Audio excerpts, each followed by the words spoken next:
ہمارے یہاں ایک سپیرا تھا، سپیرا، تو وہ پڑھتا تھا بسم اللہ الرحمن الرحیم، تو جب وہ کہتا رحیم تو ہمارے ایک دوست تھے وہ رونے لگتا تھا، وہ کہتے تھے بجن بابا رحیم وہی، اور اس کے پڑھنے سے زہر اترتا ہے، اور ہم قرات و تجوید سے پڑھتے ہیں زہر نہیں اترتا۔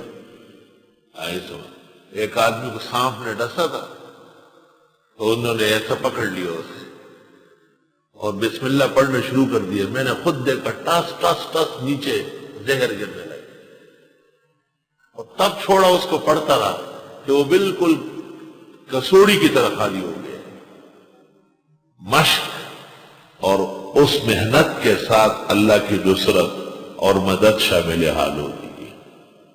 ایک بچہ جب تلاوت شروع کرتا ہے کیسے پڑھتا ہے، اس کے مقابلے میں 60 سالہ کسی انجینئر اور ڈاکٹر کو لے آؤ، ایک آیت بھی نہیں پڑھ سکتا، اس کا منہ نہیں ہوتا ہے، کیا اس کی مشق ہے، اس کی مشق کہاں ہے؟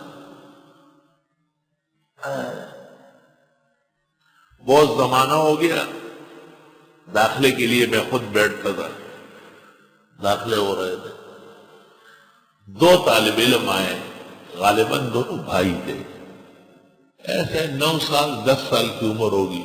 میں نے کہا، مجھے کہا داخلہ ہے، میں نے کہا داخلہ بند ہو چکا ہے۔ اچھا بالکل، میں نے کہا کوئی گنجائش نہیں، کوئی گنجائش نہیں۔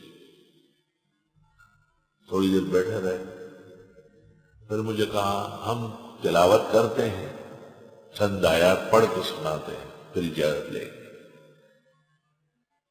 تو میں نے کہا بہت اچھا، کہا آپ پوچھ لیں، آپ پوچھ لیں کہاں سے پڑھیں۔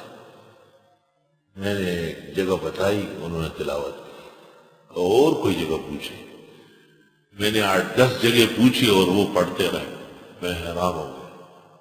میں نے فوراً ان کی طرف سے خود درخواست لکھی اور نیچے میں نے لکھا کہ ان کو اعزازی داخلہ دیا جاتا ہے۔ کمال حاصل تھا نا، قرآن شریف پڑھنے میں کمال حاصل تھا، ان کو پورا یقین تھا کہ جب ہماری تلاوت سنے گا تو داخلہ دے گا۔ ان اللہ یرفع بہذا الکتاب اقواما ویضع بہ آخرین۔ اللہ